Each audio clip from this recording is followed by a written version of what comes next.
In April 1945, in the closing stages of the Second World War, a group of American soldiers passing through the Harz mountain range in central Germany happened to come across a number of damaged vehicles left abandoned on the side of the road. The soldiers went to investigate. In the abandoned cars lay a number of documents, including correspondence signed by none other than Nazi Germany's Foreign Minister, von Ribbentrop. This raised suspicions that similarly valuable papers might be located in the surrounding area, and their suspicions proved correct. Days earlier, Karl von Losch, assistant to Hitler's very own personal translator, had been captured and arrested. Losch had been assigned to destroy a great number of the Nazis' war records. His arrest, however, created an opportunity for the Allies. In exchange for immunity from prosecution, Losch was asked to lead British and American intelligence officers who had been sent to Germany specifically to look for any evidence that might relate to the outbreak of the war, to investigate the remaining Nazi records. Located across a number of estates across the Harz Mountains, thousands of documents were discovered, and, by chance, buried among them lay the near-complete records of Germany's foreign ministry from 1867 to the present day.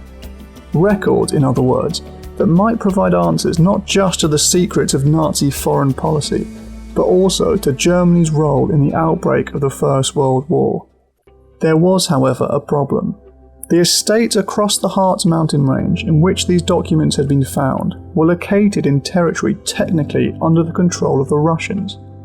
The importance of these documents, however, was simply too great to resist.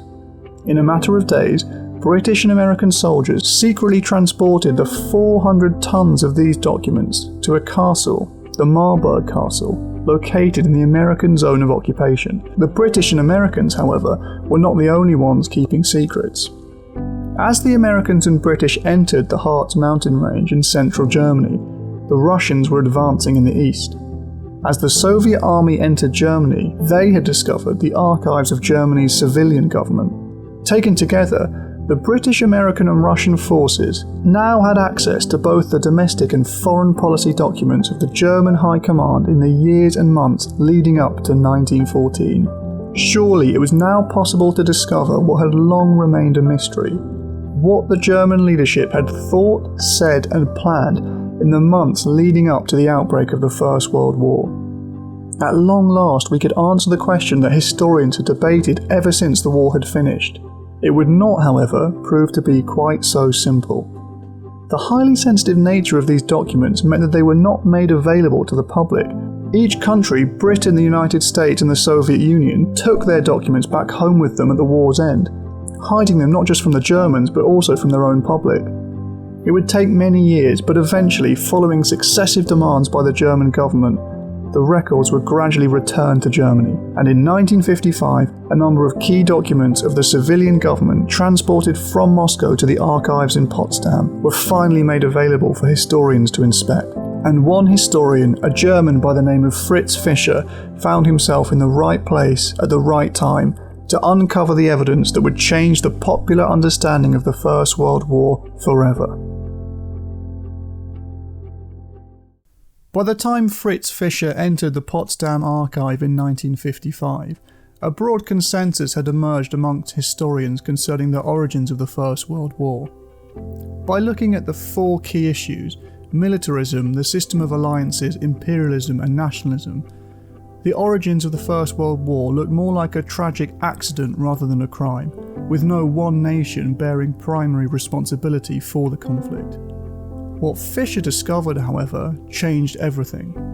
What Fischer uncovered in both the civilian and foreign policy documents of the German High Command was evidence that Germany had consciously sought war in 1914.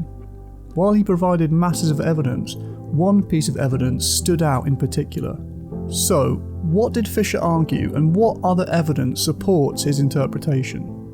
A document dated just after the war had begun on the 9th of September 1914, authorised by the German Chancellor Bethmann Hollweg, laid out Germany's war aims. The general aim of the war, according to the German Chancellor, was to ensure security for the German Reich in West and East for all imaginable time. The plans were hugely ambitious in their scope, including the subjugation of France, Belgium and much of Russia. Not only would these countries be subjugated, but the whole of Europe, economically, militarily and culturally, would come under the authority of the Germans.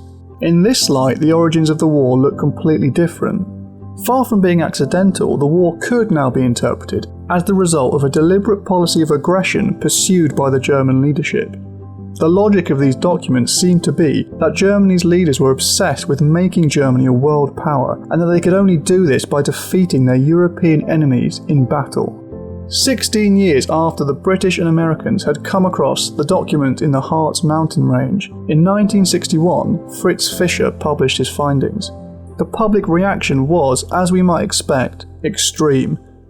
Described as the most controversial book to come out of Germany since the war, many Germans were furious at Fischer. The spark that lit the match that led to the outbreak of the First World War was the assassination of Archduke Franz Ferdinand in Sarajevo in 1914. It was this event that led to Austria-Hungary invading Serbia, offsetting the chain of events that led to the outbreak of the war. Historians naturally pay close attention to this particular moment, Austria-Hungary's invasion of Serbia. Why did Austria-Hungary invade Serbia, and did they know that their invasion was likely to provoke Russia and possibly lead to a major European war? Crucially, because of their close alliance and the relative military and economic superiority of Germany, Austria-Hungary needed permission from the German leadership before invading Serbia. And this permission was given on the 5th of July 1914, a little over a week after the assassination of Franz Ferdinand. The German Kaiser gave a blank cheque to Austria-Hungary, promising Germany's unconditional support for whatever they wished to do in retaliation against Serbia, including, significantly, if Russia intervened. At a minimum then, this implies that the two countries were willing to risk a major European conflict in order to reassert Austro-Hungarian influence in the Balkans. In Fischer's view, however, German responsibility goes even further. Fischer argued that Germany's decision to give permission to Austria-Hungary to invade Serbia was in fact part of a deliberately planned strategy to incite a major European war. Fischer brought in another crucial piece of evidence to support this argument. On the 8th of December 1912, 18 months before the outbreak of the war, a meeting was held by Germany's leaders. It was in this meeting that Germany's leading military figures, including the German Kaiser Wilhelm II, openly discussed the possibility of war, and crucially the debate centred not on how war might be avoided, but on when and in what circumstances it might begin, with some suggesting it would be better to be launched sooner rather than later, and others favouring a postponement. One figure who favoured a postponement was Germany's Admiral, Alfred von Tirpitz. Tirpitz was concerned that the German Navy would not be ready to fight a war involving the British until the Kiel Canal had been widened. The British and Germans were engaged in a naval race. Crucial to this was the Dreadnought, a new, larger and more powerful battleship, and the widening of the Kiel Canal was crucial to allow the passage of this ship. Tirpitz believed, however, that this would not happen until the summer of 1914. In the summer of 1914, well, we all know what happened. So could it be true that the German leadership might have deliberately waited 18 months for the Kiel Canal to be widened before provoking a war that they had deliberately planned? Whatever you make of the evidence, it is certainly suspicious and portrays several leading figures in the German military as believing that war was an inevitability. It was simply a case of when, not if. All the major European nations had increased the size and scale of their armies in the years leading up to 1914. The Germans, however, stand out as particularly militaristic compared to other countries.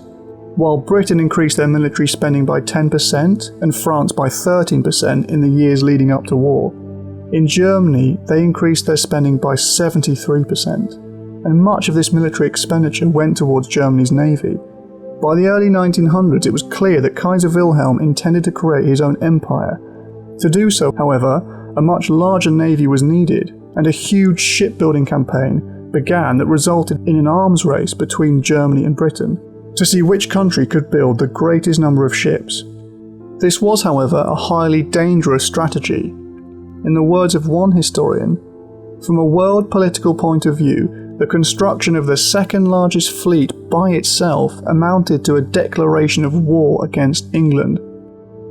In summary then, Fischer's work provides masses of evidence that suggests that Germany deliberately exploited the July crisis of Sarajevo in 1914 in order to provoke a major European war, a war that they had not only sought but planned for a number of years. In this view, the First World War, far from being a tragic accident, was the result of a long-term plan of aggression by Germany in collaboration with the Austro-Hungarian Empire. And it was not just Fischer who noted points of continuity between the First and Second World Wars. In 1940, following Adolf Hitler's successful invasion of Denmark, Norway, Belgium, Holland and France, Kaiser Wilhelm II, who had played such an important role in the First World War, was watching events taking place from his exile in Holland.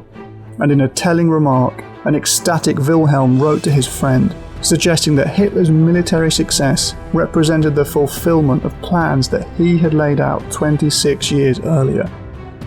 The brilliant leading generals in this war came from my school. They put the plans worked out under me into practice along the same lines as we did in 1914.